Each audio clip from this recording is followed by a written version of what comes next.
Good morning, class. I am Pranshi Rastogi. Today we are discussing the causes of business risk.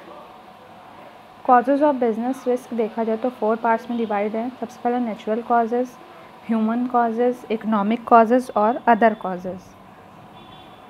Natural causes में अगर देखा जाए, human being have little control over natural calamities like flood, earthquake, lightning, heavy rain, etc.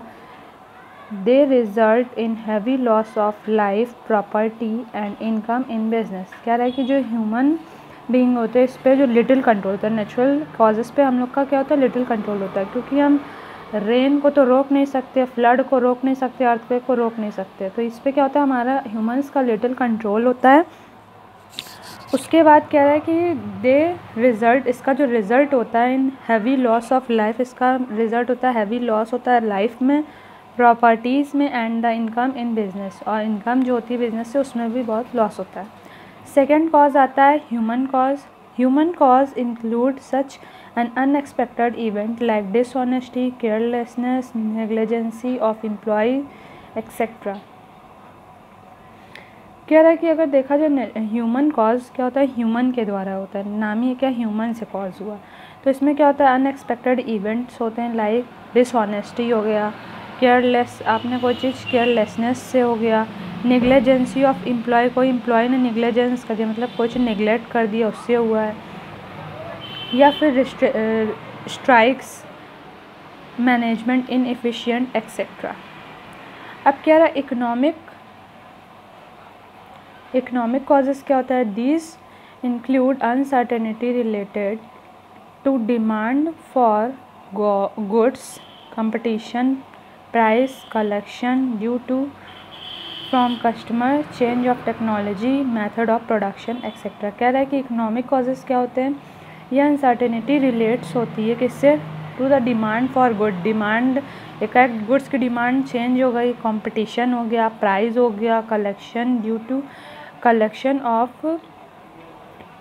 Due to customers, change of technology change हो गई, या फिर क्या change हो गया, change of production method change हो गया.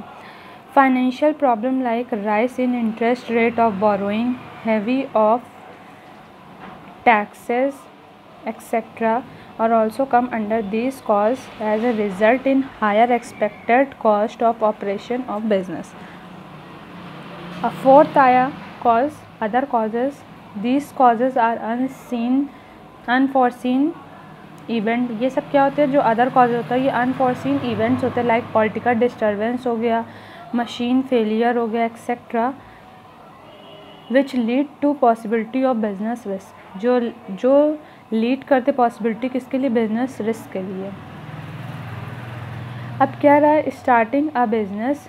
बेसिक, अगर स्टार्ट करना है एक बिजनेस तो बेसिक फैक्टर्स क्या क्या होते हैं. सबसे पहला आता है collection of line of a business. सबसे पहले तो हमें selection of line of a business. सबसे पहले हमें क्या करना है, सिलेक्शन करना है कौन सा बिजनेस हमें स्टार्ट करना है.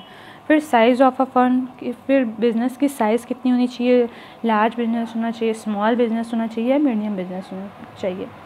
Choice of form of ownership, और किस तरह की ओनरशिप हमें बनानी है, वो sole proprietor, partnership, joint stock company, इस तरह की ओनरशिप होती है कि हमें कौन सी फॉर्म मतलब बनानी है, क्या पार्टनरशिप बनाना है कि कोई कंपनी बनाना है या कोई सोल प्रोप्राइटर बनाना है.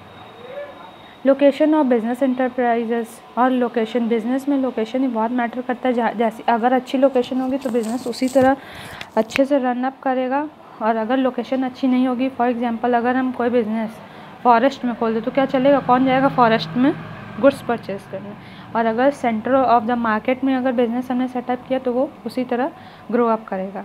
फिर आया फाइनेंसिंग द प्रोपोजिशन. फिर फाइनेंस भी बहुत इंपॉर्टेंट होता है किसी भी बिज़नेस के लिए. बिज़नेस में अगर हमें सेटअप करना है तो हमें फाइनेंस कैपिटल की बहुत ज़रूरत होती है.